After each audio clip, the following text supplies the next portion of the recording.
Assalamualaikum warahmatullahi wabarakatuh. Saya dari kelompok 2 akan mempresentasikan organisasi Islam dan tokoh-tokoh pendidikan Islam.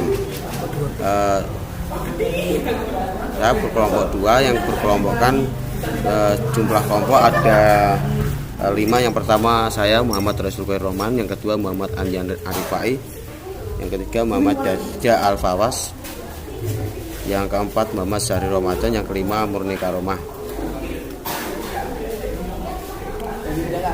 Yang pertama akan dibacakan oleh Murni Karomah. Padanya waktu dan tempat kami persilakan. Baik, yang pertama yaitu sejarah munculnya Jamiatul Al-Khair. Jamiatul Khair adalah organisasi sosial yang ditekankan bergerak di bidang pendidikan. Organisasi ini didirikan di Jakarta pada tanggal 17 Juli 1905. Anggota organisasi ini mayoritas orang-orang Arab. Program utamanya ditujukan pada pendirian dan pembinaan sekolah tingkat dasar dan pengiriman anak-anak ke Turki untuk melanjutkan pelajaran. Tokoh pendiri organisasi ini adalah Sayyid Muhammad Fakhir bin Shihab dan Sayyid Sehan bin Shihab. Organisasi ini adalah organisasi modern pertama di kalangan masyarakat Islam yang memiliki AD atau AR, daftar anggota yang tercatat rapat-rapat secara berskala, dan yang mendirikan suatu lembaga pendidikan yang boleh dikatakan cukup modern. Dengan demikian, organisasi ini dapat dikatakan sebagai pelopor pendidikan Islam modern di Indonesia. Organisasi ini dikenal melahirkan banyak tokoh Islam, terdiri atas tokoh-tokoh gerakan pembaharuan agama Islam, antara lain Kiai Haji Ahmad Dahlan atau pendiri Muhammadiyah, Cokro Aminoto atau pendiri Syarikat Islam, Haji Saman Hudi atau tokoh syariat dagang Islam. Untuk selanjutnya akan dilanjutkan oleh Muhammad Arif Andian. Baik, untuk yang kedua yaitu sejarah munculnya Taman Siswa. Pada waktu pertama kali didirikan pada 3 Juli 1922, Sekolah Taman Siswa ini diberi nama National Underwis Institute Taman. Sekolah Taman Siswa ini sekarang berpusat di Balai Pawiyatan atau Majelis Luhur di Jalan Taman Siswa, Yogyakarta, dan mempunyai 129 sekolah cabang di berbagai kota seluruh Indonesia. Latar belakang didirikannya Taman Siswa adalah kondisi Indonesia yang saat ini berada dalam lingkungan kolonialisme Belanda. Pada saat Indonesia berada dalam penjajahan Belanda, tidak ada hak pendidikan bagi masyarakat Indonesia secara keseluruhan. Pendidikan hanya diperuntukkan bagi segolong orang saja, terutama bagi golongan keturunan Belanda sendiri dan bagi sebagian kecil keturunan pribumi. Tujuan pendidikan Taman Siswa adalah untuk mengganti sistem pendidikan dan pengajaran Belanda dengan sistem baru berdasarkan kebudayaan Indonesia.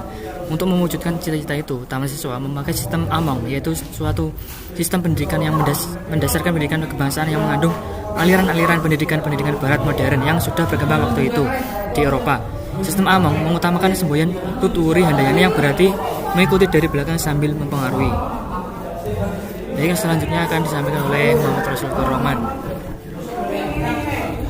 Oke, yang ketiga adalah nama asli sejarah munculnya INS, Indonesia Netherlands School.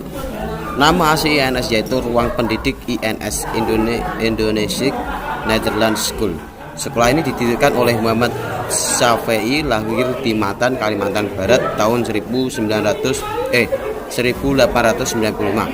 Pada tanggal 31 Oktober 1926 di Kayu Tanam, Sumatera Barat. INS pada mulanya dipimpin oleh ayahnya, kemudian diambil alih oleh Muhammad Syafi'i. Sekolah ini dimulai dengan 75 murid, dibagi dalam 2 kelas dan masuk sekolahnya bergantian karena penuhnya satu, yaitu Muhammad Syafi'i sendiri. Sistem pendidikan INS Kayu Tanam mulai dari pemikiran filsafat Minangkabau.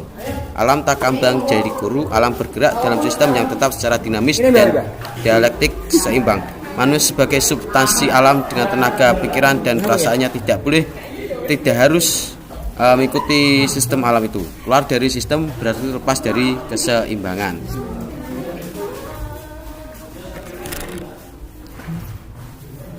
Sekolah dari Muhammad Syafi'i merupakan sebagai bentuk reaksi dari sekolah-sekolah pemerintah Hindia Belanda. Sekolah ini memang kurang terkenal karena tidak mempunyai cabang seperti sekolah-sekolah Muhammadiyah maupun Taman Siswa. Perkembangan sekolah ini mengalami pasang surut sesuai dengan keadaan Indonesia saat itu pada bulan Desember 1948 sewaktu Belanda menyerang ke kayu tanam, seluruh gedung INS dihanguskan, termasuk ruang pendidikan, pengajaran, dan kebudayaan di Padang Panjang. INS bangkit lagi dengan 30 murid pada bulan Mei tahun 1950. Sejarah munculnya Santi Asromo. Pendirian pesantren Santi Asromo dilatar belakangi dari gagasan brilian Kiai Haji Abdul Halim yang disampaikan melalui risalahnya yang berjudul Afatul Ijtimaiyah wa Hajuha dalam Kongres Perserikatan Ulama 9 pada tahun 1931.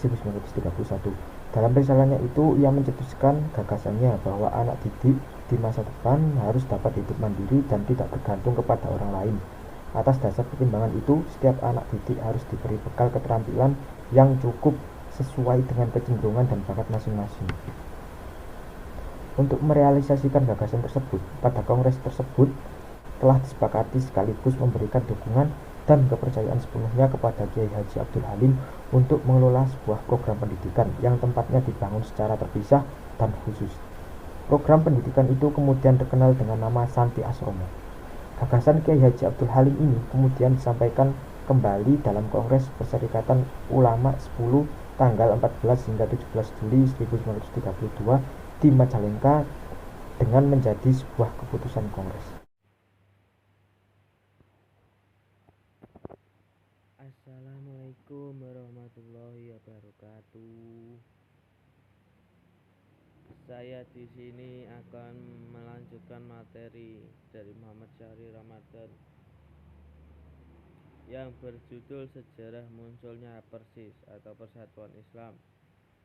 Persatuan Islam sebagai organisasi masyarakat Islam atau ormas Islam yang lahir pada era perkembangan pembaruan Islam di Indonesia pada awal abad ke-20. Persatuan Islam atau Persis resmi didirikan pada tanggal 12 September 1923 atau bertepatan dengan tanggal 1 Safar 1342 Hijriah oleh Kiai Haji Zamzam dan Kiai Haji Muhammad Yunus, atau keduanya berasal dari daerah Palembang. Persis sejak awal sudah bergerak pada ranah dakwah untuk mengembalikan umat Islam kepada tuntunan Al-Quran dan Sunnah Nabi Muhammad SAW, menghidupkan rubul jihad dan ijtihad, membasmi takayul. Sekian dari kelompok kami. Jika ada kata kesalahan mohon dimaafkan. Wassalamualaikum warahmatullahi wabarakatuh.